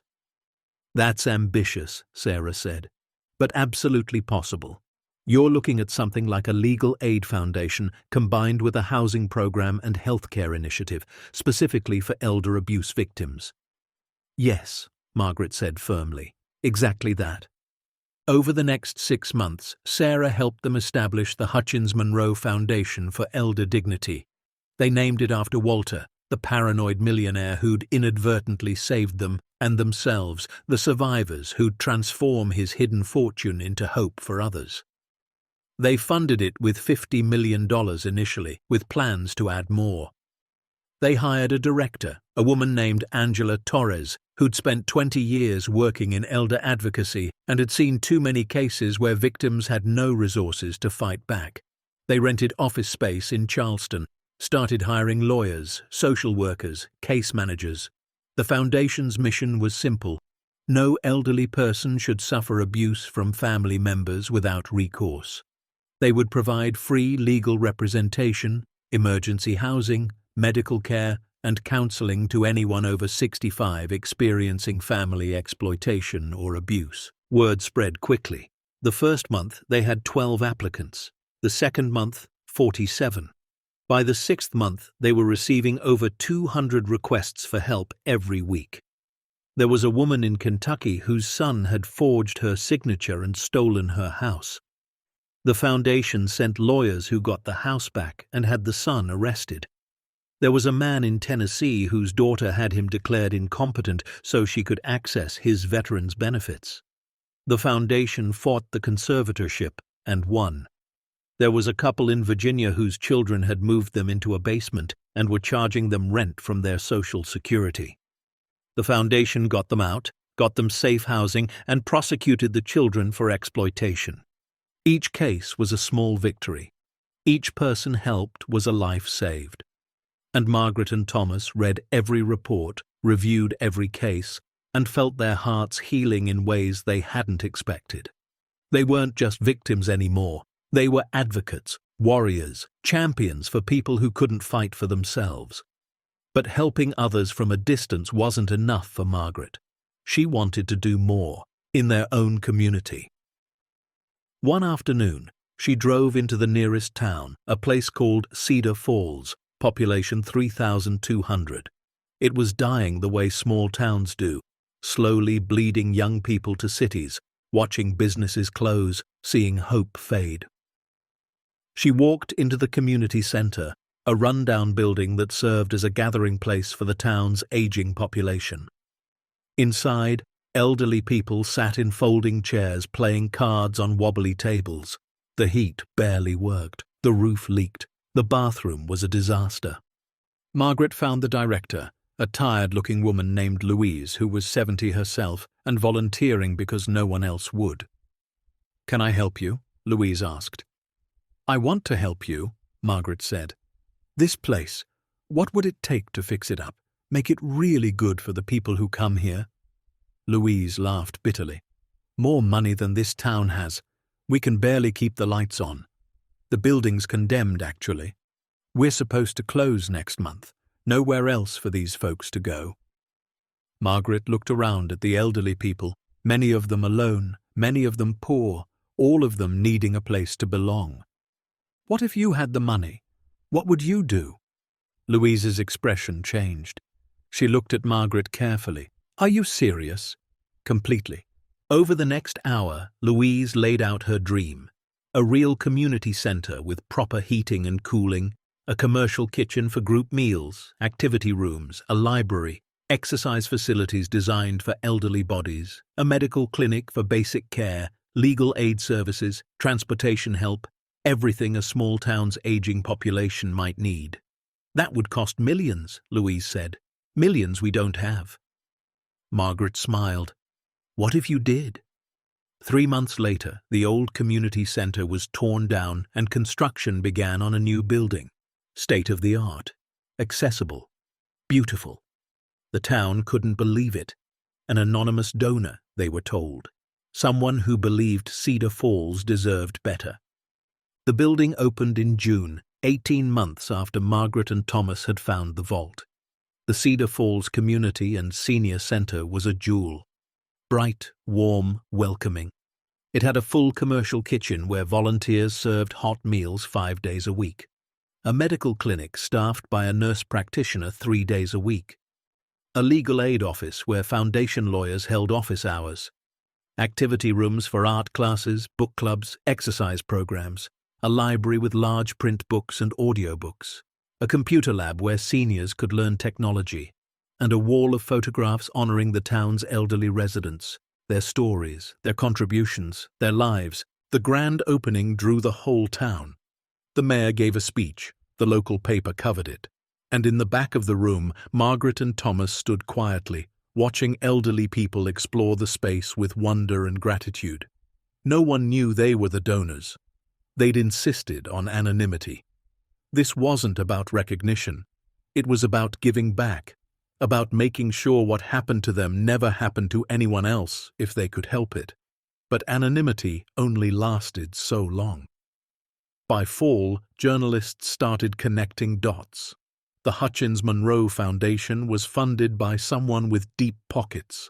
The Cedar Falls Center had been built by an anonymous donor with ties to West Virginia. There was a story here and reporters wanted it.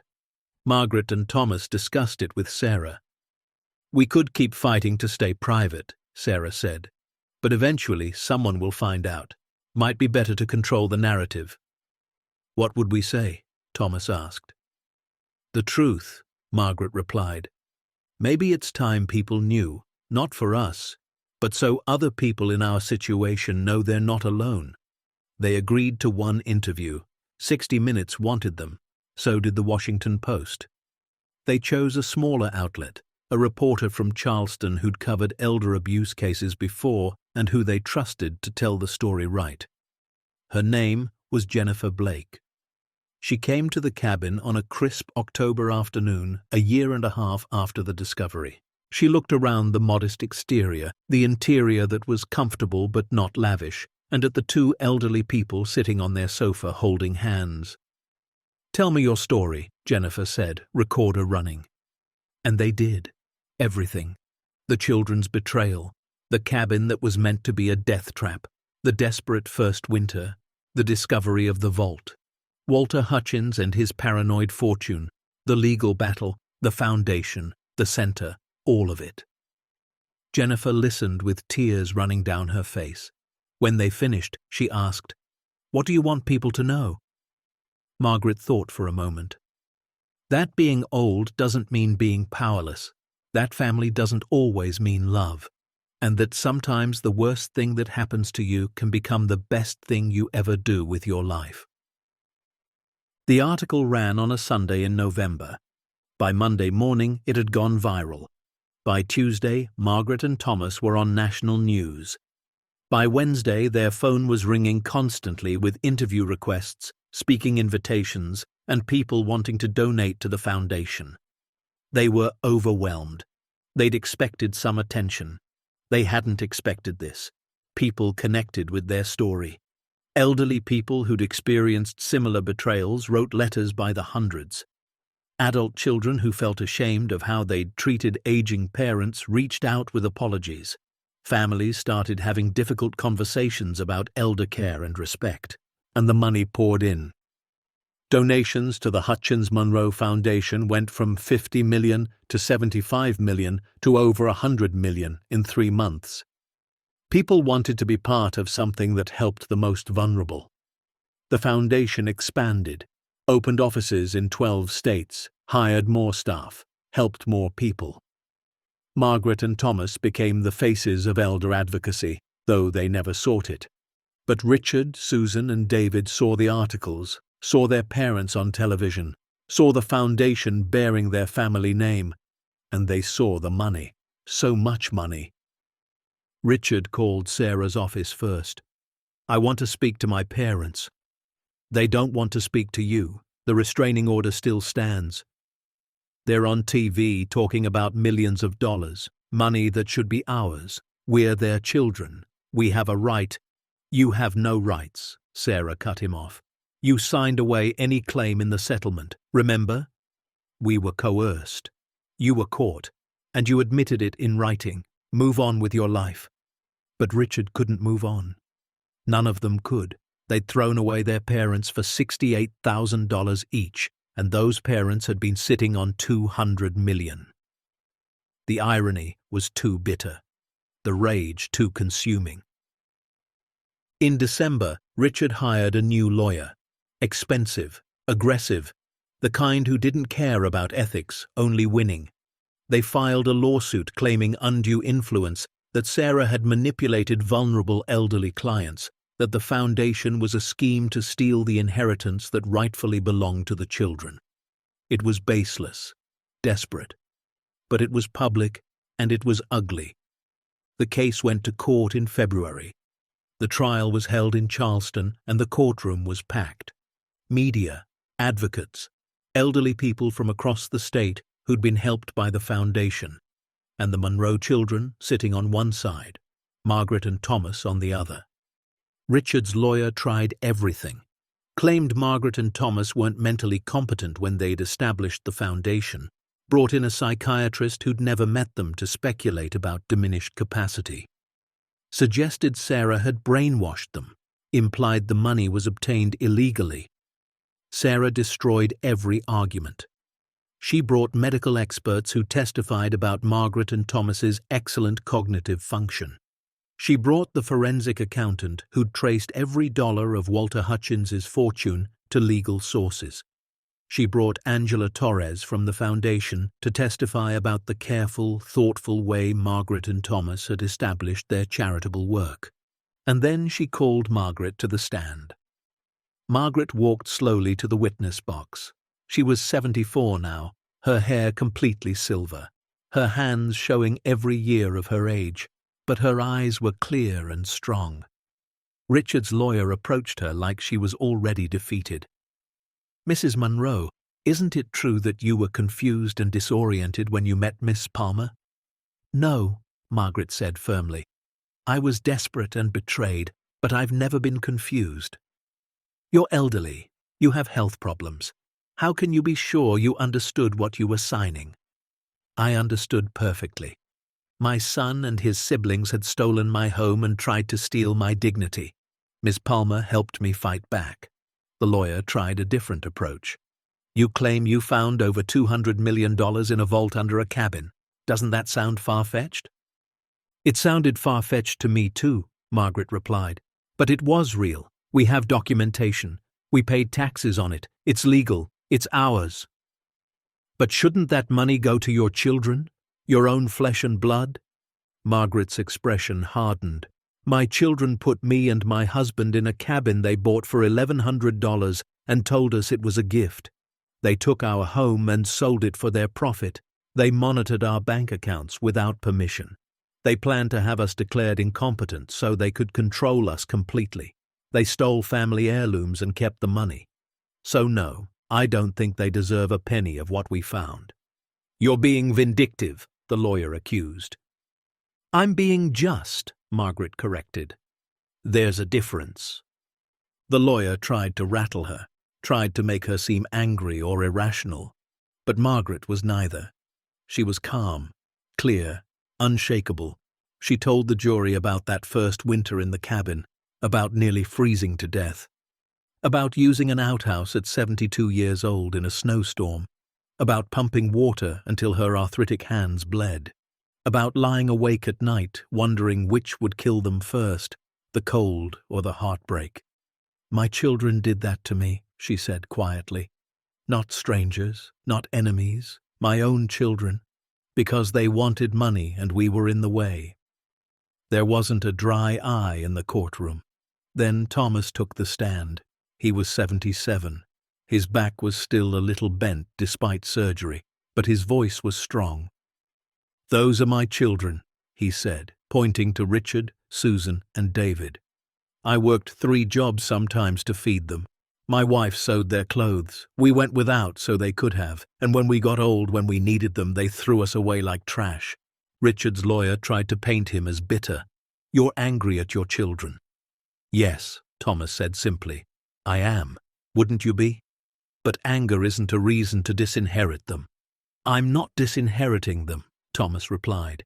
They disinherited themselves when they chose money over love, when they chose greed over decency. They made their choice. We're just making ours. The jury deliberated for 3 hours. When they came back, the verdict was swift and unanimous. The lawsuit was dismissed with prejudice, meaning it could never be filed again. Moreover, the jury found that the lawsuit had been filed in bad faith, maliciously, to harass and intimidate. They awarded Margaret and Thomas an additional $500,000 in damages to be paid by Richard, Susan, and David personally. The judge added her own words. I've been on the bench for 23 years, and I have never seen a more clear-cut case of elder abuse. What these children did to their parents is reprehensible. The fact that they're now trying to profit from their parents' good fortune after trying to leave them to die shows a level of greed and callousness that shocks the conscience. The restraining orders will remain in place permanently. And I'm referring this case to the district attorney for possible criminal prosecution. Richard went pale. Susan started sobbing. David just stared at the floor. Outside the courthouse, media surrounded Margaret and Thomas. They made a brief statement. We hope this sends a message, Margaret said. To elderly people being abused, fight back, get help, you're not powerless. And to adult children who see their parents as burdens, shame on you. Your parents gave you life. The least you can do is let them live theirs with dignity. The case made national news. Elder abuse hotlines around the country were flooded with calls. Other victims found courage to speak up, to seek help, to fight back. And the Hutchins Monroe Foundation became a beacon. Proof that fighting back was possible, that justice, though rare, was real. Back in Cedar Falls, the community center was thriving. Margaret had started teaching a class there, woodworking, the skill Thomas had taught her years ago. Elderly women, mostly widows, came to learn, not because they needed to build anything, but because they needed to feel capable, to create, to prove they weren't done yet. Thomas taught basic car maintenance. Simple things, how to check oil, change a tire, jump a battery, skills that gave people independence. Patricia started volunteering there too. She drove 2 hours each way, twice a week, to help serve meals and lead a support group for people reconciling with estranged family. She and her parents weren't fully healed, might never be, but they were trying, slowly, carefully, one conversation at a time. "I can't undo what I did," Patricia told the support group one evening, tears in her eyes. "But I can spend the rest of my life trying to be better, trying to help others avoid the mistakes I made. That's all any of us can do, acknowledge our failures and work to do better." Margaret, listening from the doorway, felt something loosen in her chest. Maybe forgiveness wasn't a moment. Maybe it was a process. Maybe Patricia was walking it, one painful step at a time. By the Foundation's 2nd anniversary, they'd helped over 4,000 people, saved homes, restored bank accounts, prosecuted abusers, provided medical care, given people their lives back. Angela, the director, presented the numbers at a board meeting. "We're making a real difference," she said, "but there are so many more people who need help. We could expand, double our services, if we had the resources." Margaret and Thomas looked at each other. They'd been discussing this. "We're adding another 50 million to the endowment," Thomas said. "We want this to last, to help people long after we're gone." The board was stunned. Angela wiped away tears. "You're creating a legacy," she said. "No," Margaret corrected gently. "We're giving other people a chance to create theirs." That spring, Margaret turned 75. Thomas was 78. They celebrated quietly at the cabin with a small group: Sarah and her family, Angela from the Foundation, Louise from the Cedar Falls Center, Patricia, who'd asked permission to come and brought a simple cake she'd baked herself. They sat on the porch, the same porch that had been sagging and dangerous 3 years ago. Now it was solid, comfortable, strung with lights. "I want to toast," Sarah said, raising her glass of wine, "to Margaret and Thomas Monroe, who took the worst betrayal and turned it into the most beautiful redemption, who proved that the measure of a person isn't what happens to them, but what they do with it." They clinked glasses, laughed, told stories. As the sun set, Margaret and Thomas sat together on the porch swing Thomas had built. They watched the fireflies come out, dancing in the warm air. "Do you ever wonder what would have happened if we hadn't found the vault?" Margaret asked. Thomas thought about it. "We probably would have died that first winter, or shortly after, cold, lonely, believing our children hated us. And instead we're here, healthy, helping people, making a difference. It's strange how life works." Margaret leaned her head on his shoulder. "Walter Hutchins saved us, a man we never met, who died alone thinking his life was wasted. He gave us everything." "We should do something for him," Thomas said, "more than the plaque." They thought about it for weeks. Then they had an idea. They established a scholarship fund in Walter's name at West Virginia University. Full-ride scholarships for students studying engineering or chemistry, the fields Walter had worked in. Students from poor families, first-generation college students, people who needed a chance. The first scholarships were awarded that fall. 5 students. They had no idea who Walter Hutchins was, just that someone had believed in them enough to invest in their future. At the award ceremony, Margaret and Thomas attended anonymously, sitting in the back. They watched young people accept scholarships that would change their lives, opportunities they'd never have had otherwise. "Walter would have liked this," Margaret whispered, "turning his fear into someone else's hope." Thomas squeezed her hand. Agreed. By the Foundation's 3rd year, they'd expanded to 22 states, helped over 10,000 people, trained over 200 lawyers in elder abuse law, partnered with Adult Protective Services in 40 counties, created a national hotline, published resources, changed laws, and in Cedar Falls, the community center had become a model. Other towns wanted to replicate it. The Foundation started a program helping communities build their own centers, provided planning assistance, architectural designs, funding support.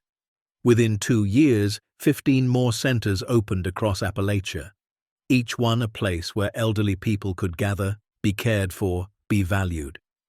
Margaret and Thomas visited each one, cut ribbons, met people, listened to stories. Every person they met had been through something: loss, betrayal, hardship. But they were surviving, fighting, living. "This is what Walter's money was meant for," Margaret told Thomas after one visit. "Not sitting in a vault getting mouldy, but out here, changing lives, giving hope." The legal victories continued too. The district attorney had prosecuted Richard for financial elder abuse. He was convicted, sentenced to 2 years in prison, though he served only 8 months. His business never recovered. Susan and David weren't prosecuted, but the civil judgment ruined them. $500,000 split between them, plus legal fees. They both declared bankruptcy. Their reputations were destroyed. Some people said Margaret and Thomas were too harsh. That family should forgive. But others understood. Forgiveness doesn't mean no consequences. Love doesn't mean accepting abuse. And justice, real justice, sometimes means holding people accountable even when it's painful. Patricia was the exception. Slowly, over years, she rebuilt trust. She stayed in therapy, continued volunteering, started a blog about family reconciliation and accountability that helped thousands of people navigate similar situations. On Margaret's 77th birthday, Patricia asked if she could visit for the day, just the 3 of them. Margaret and Thomas agreed. Patricia arrived with flowers and a photo album she'd made, pictures from their childhood, their wedding, the kids growing up, the good times before greed poisoned everything. "I wanted to remember," Patricia said, "that we weren't always broken, that there was love once, and maybe could be again."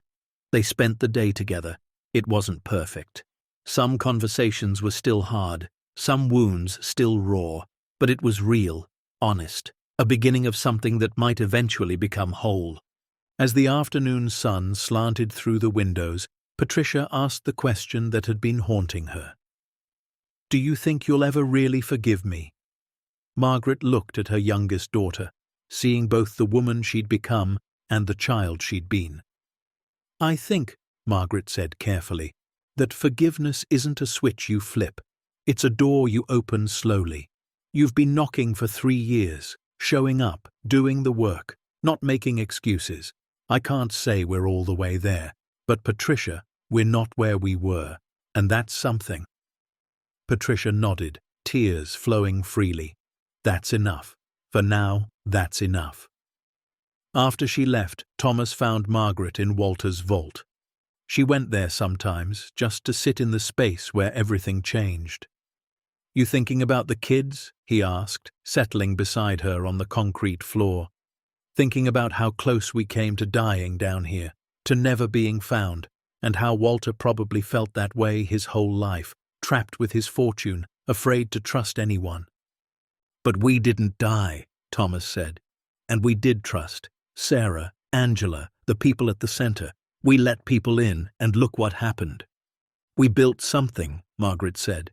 "Not just for us, for everyone who comes after." Thomas pulled out his phone, showed her an email from the foundation. Another 50 requests for help this week. A woman in Oregon whose son had stolen her house. A man in Florida whose daughter was siphoning his pension. A couple in Michigan whose children had abandoned them in a nursing home and never visited. "We can help them," Margaret said. "All of them." "Yes," Thomas agreed. "We can." And they did. Year after year. The foundation grew. The centers multiplied. Laws changed. Awareness spread. Elder abuse, once a silent epidemic, became something people talked about, fought against, prosecuted. Margaret and Thomas became advocates on a national level, testified before Congress, met with lawmakers, pushed for stronger protections. "We never planned this," Margaret told a Senate committee. "We just wanted to survive. But survival isn't enough. People deserve dignity, respect, protection, especially from those who claim to love them. The laws passed. Stronger penalties for financial exploitation, better protections for vulnerable adults, funding for legal aid, mandatory reporting requirements, small victories, incremental changes. But they added up. On their 60th wedding anniversary, Margaret and Thomas threw a party at the Cedar Falls Center. 200 people came, people they'd helped, people who'd helped them, volunteers, lawyers, advocates, friends. Patricia came, bringing her new partner, a kind man who worked in elder care and understood her journey. Richard and Susan and David weren't invited, hadn't been in contact for years. Thomas stood to make a toast. His voice was a little weaker now. He was 81, but his words were strong. 60 years ago, I married my best friend. We built a life together, raised a family, worked hard, and when that life fell apart, when everything we'd built was taken from us, we found something better. Not just money, purpose. We found out who we really were, and we discovered we were stronger than we knew.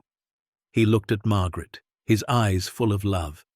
I'd go through it all again, every cold night, every moment of fear, because it brought us here, to this, to helping people, to mattering, to knowing our lives made a difference.